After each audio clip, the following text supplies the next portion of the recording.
Hey everybody, my next guest is a professional film critic as a member of both the Phoenix Film Critics Society and Broadcast Film Critics Association, and he's also the festival director for the Long Beach International Film Festival, which begins this week on Wednesday, July 26th and goes through Saturday, July 29th, right here on Long Island. Here he is, the one and only Herb Stratford. Herb, how you doing, man? I'm good. Thanks for having me, Don.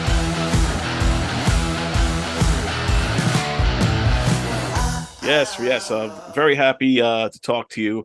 This is exciting times. This Long Beach International Film Festival, and this is your first year at the helm of this. It is. I did some programming last year. I brought in a couple of movies, the Mickey Mouse documentary and the great Yogi Berra doc that we had last year. Those were two of my films, and yeah, and then Craig asked if I could help out a little bit more capacity, and I said absolutely. Love the festival, so. Because you do a lot of other festivals all around the country and a lot in California. What would you say is unique about Long Island, or what were some of the challenges or some of the pros and cons of doing a Well, festival here? certainly being on the beach is just amazing. This is just, and I got to tell you, I'm based out of Tucson, Arizona, which is about 110 degrees right now. So I got to tell you, this is this is a very attractive place to be. And yeah, it's nice because I've been to a number of New York festivals, but this is the first one I've sort of been more involved with, other than just attending. And so really getting to sort of spend a little more time diving into the community and, of course, spending time here, amazing restaurants and everything else. It's just a great community. Yeah, and that whole Long Beach area is really nice. You get that, the boardwalk and the great beaches over there. I'm all the way out east. I'm on the other side of Long Island, but I love coming out to Long Beach as well. I could imagine it being a really great place. Just the atmosphere alone, along with the movies. Absolutely. Now, what could we expect this year? Is there going to be a lot of fanfare, like red carpets and media and that sorts of things? It's a real funky year for obvious reasons. We're still coming out of COVID, so that sort of affects some things. But then the writer's strike sort of gave us a little bit of a gut punch in terms of some of the folks, actors who were going to be here with us had to pass just because they're on the picket lines. But we do have, there's no shortage of great films. So we're excited about that. We've got Chef in Shorts again, which of course is, an amazing event with, Michelin starred chefs and wonderful short films. And they provide a course in between each film, and they're inspired by those films, and there's great wine pairings. So it's a lot of sort of the standards. This is the 12th Long Beach International Film Festival, so it's a lot of some of the best parts. It's just not quite as big again, post COVID, and then again with the strike sort of giving us a little hiccup. Nothing we can't deal with, but you lose a little bit of that sizzle when you don't have the celebs. Yeah, right. And this writer strike's been going on now for just about 3 months. Yeah. What being so closely vested in into film as you are, what's your take on this situation, and do you think it's going to be resolved anytime soon? Well, I think if it was just the writer's strike, I think they might have been able to, honestly, to hurt the writers a little bit without the actors joining in, because when the Directors Guild sort of got their new contract in line, that was like, oh, here's the third leg of the tripod that we can't count on to sort of bring the pressure down. So I think honestly, having SAG-AFTRA join and strike again gives it a little bit more length and gives them a better chance of getting a fairer deal. So while I hate to see it happen, I really also don't think it was a sustainable model, and I 100% support what the actors and the writers are doing, because without them, there is no content. And the thing is, it's going to take a couple months before people get upset about it, I think. And I think the government may have to step in, because, everyone's just going to see who blinks first. Yeah, right. It feels like that, like kind of a standoff type of thing going on, and it feels like this AI is really kind of infringing on the arts now, as far as some other things. I think there's always good and bad to technology, but this AI seems to kind of be one of the roots of this issue. It is, and I think you're exactly right. I think the two issues here, the two sort of thrusts are the residuals, right, and making sure that if you're a writer on a show, you don't have to drive Uber, you don't have to deliver groceries. That's not fair. If you're in a writer's room, you need to be valued, and clearly streaming has changed those residuals, and there were no residuals in those original contracts because that's how long ago they were signed before the rise of streaming, really. So that's one, but then you're right, AI is the other one, and I think it's not unreasonable to say that, we have to keep the human touch in all this stuff. Computers can't write emotion. I think that there's, yet. Right.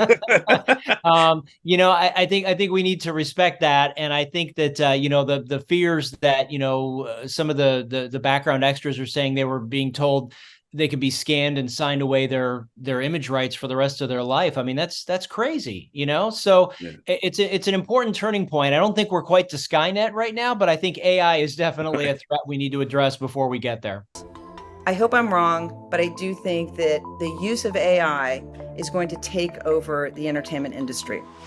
And I think it's going to be really bad. Right. Yeah. And seeing it kind of leak into all walks of life, and especially, in the entertainment world, it's just kind of crazy. But I think these type of taking a stand in this way at least gets the conversation going, to take that seriously and not, kind of scoff it off like, oh, what are you worried about? But I think it's a real issue, and I'm hoping they resolve it quickly.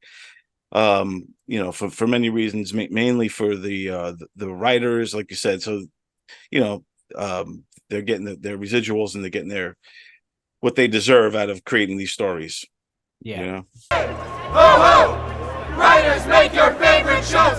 Now, with these festivals, you pretty much watch all the films.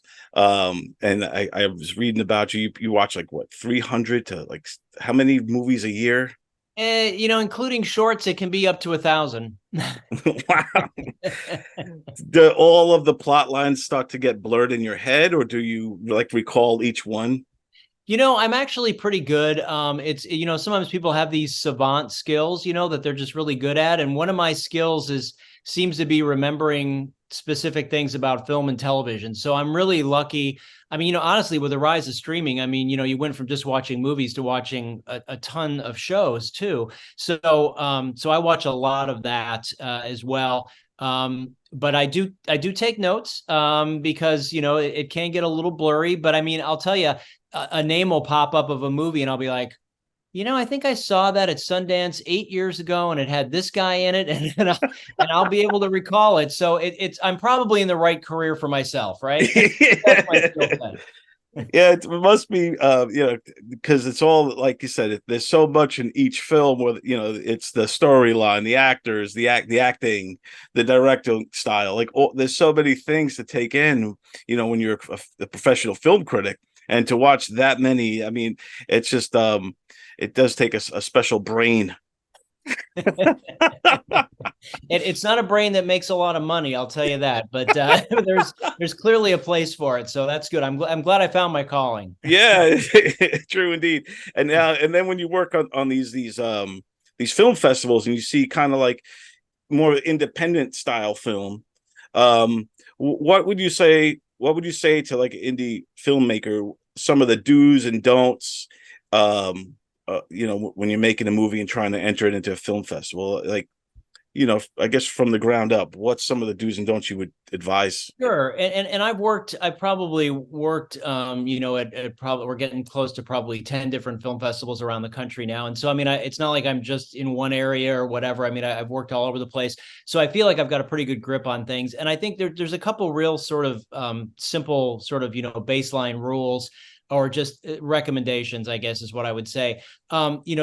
Do your research. I mean, certainly every festival loves to have lots of submissions, but, figure out if that festival is really a fit for your film, so look at what they've done in the past, look at what their programs have been in the past. It's so simple now with the internet, where you can just say, look at a type of film, or look at a festival's program from 5, 6, 7 years ago. They're all sitting there living on the internet. So figure out, I mean, I'll give you an example. I used to program the Napa Valley Film Festival up in Napa Valley, and, clearly there's a certain kind of film that those audiences in Napa Valley want to see. And there's things that are going to play very well, and there's things that aren't. So, festivals are happy to take your entry fees, but you're just sort of throwing your money away, right?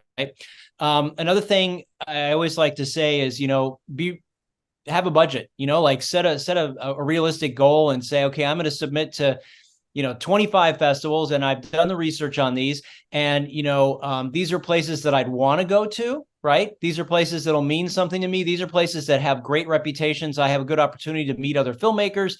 They're not just going to hand me a drink ticket and say, see at your screening. They're actually going to have some interaction opportunities, some networking. And then also, give yourself one or two that you're like, wouldn't it be great if, you know what I mean? And just throw a little bit of a whimsy in there. Like, wouldn't it be fun if you could play Tribeca, maybe not Sundance because they get 10,000 films and, that's just such a long shot, but, don't just lowball yourself, because you never know. I mean, every year, it's funny. People ask me a lot of the festivals, all the festivals actually that I program, nobody has a specific like locked on theme, right? So every year that program depends on what is out there. Right. And so you just never know if there's a festival, if you've done your homework, that might actually, your film might fit a really great niche, that might not have been there last year either. So, and I think that the last thing I'd say is just network. I think one of the great things that I've been able to rely on is I've been doing this for, I don't know, close to 15 years now. And I call on any of my filmmaker alumni all the time. I'm sending emails, I'm texting, I'm like, hey, do you have anything? And if they don't, I say, have you seen anything? This is how this works, just like life. It's who it's being at the right place at the right time.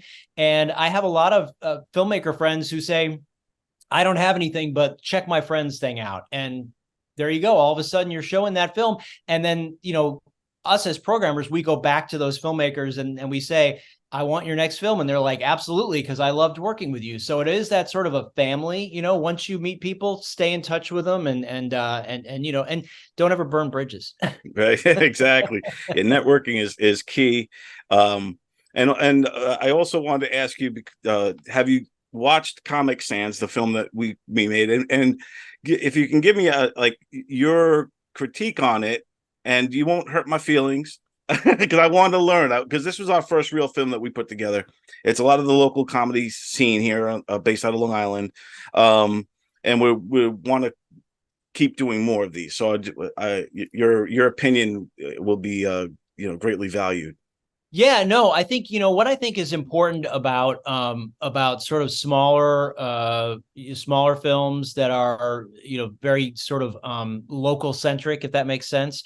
What's really important about that obviously is, character development, which you did. And then, sort of, not doing it to a level where you're not giving somebody a reason to turn it off, I guess is the point.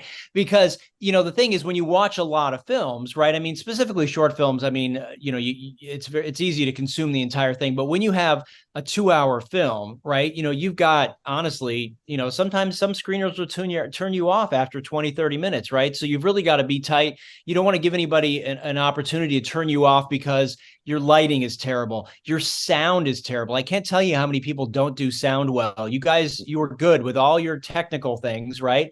And I think, you tapped into that sort of, it was relatable. It wasn't just so hyper local that you were just like, oh, well, this is just about, Long Island comedians. You know what I mean? Like that. Right, if it was too self-referential, it would be like, hey, well, this might play, but, is it just an inside joke? And I didn't feel like it was. I thought you tapped into sort of a general overall vibe that people could relate to. It just, the setting was the reality of this comedy situation and the sort of frustration that sets in. So I think that's what worked. The one thing I would say to you, from a constructive criticism point, is the length is tough. It's a tough amount of time. It's 31 minutes, 30 minutes. Yeah. That's a tough number. And I know it's hard because you go where the story tells you, right? You go where the story takes you. So, it probably didn't feel like it could be much shorter, but it also didn't need to be longer. But then you get into that weird thing because so many festivals are in that sort of thing of, you know, under 15 minutes or over 90 minutes or whatever that is. So when you get a film, you know, even if you love it, you're like, huh, okay, I got to figure out what I'm going to do with this film because I like it, but I need to put things around it that complement it. I need to put it with something like we're doing here in Long Beach next week. But, you know, sometimes that can be a challenge, is to, you know, take a film that doesn't fit in that box of the time frames that festivals have established. Right, like tighten it up a little bit, make it shorter, maybe take out some of the, if there's any fat. Because the other thing to remember too is, I'll give you a good example. So, so you guys remember obviously the movie Whiplash, you know, Damien Chazelle, right? Yeah. So a lot of people don't remember that that when Damien Chazelle did Whiplash, it was a short film that he got into Sundance, and he really did it as a proof of concept film. So he did it. He knew there was a feature-length film there, but he just said, you know what? I'm going to do a short film that's going to show that A, I'm a filmmaker, B, there's a story there, and I'm going to get it into festivals, and then hopefully that'll open some doors. He did that. He met producers. They made the feature, you know, and the rest is history. La La Land. I mean, maybe not Babylon, but you know what I mean? There's like, you know, it's like, don't necessarily think of the film as, you know, this may be a version of your film, right? You know what I mean? But don't spend your whole life trying to make the great American film, right? Until you get all the money. Do what you can. And now we can do these things with technology, you know, with editing programs. We can do so much more ourselves. I mean, I'm not trying to say don't hire editors and you know, and anybody else, cinematographers, but, you know, for you to do something, there's no excuse not to do it at this point. Excellent. Yeah, that was awesome. I appreciate that. And very means a lot. So thank you for that. I'm so glad you're my agent. Really, Billy? Really? Let me take you. Hold on. I gotta get you. I gotta get you a speaker. Hold on. Let me know. Are you on there? Are you there? Are you there? Hold on. There you go. Thank you so much, Herb. Again, we got you're going to be on site there. You'll be there Wednesday the 26th through the July 29th for the Long Beach International Film Festival. I'm looking forward to meeting you in person. This is going to be a really fun film festival right there on Long Beach. You can't get much better than that. So. Yeah, no, looking forward to showing Comic Sans on Wednesday night at 6 o'clock at the Regal in Lynbrook. So I'll see you there. I will see you there. I'm looking forward to it, sir. All right. Thanks, Thank you so much. Herb Stratford, everybody.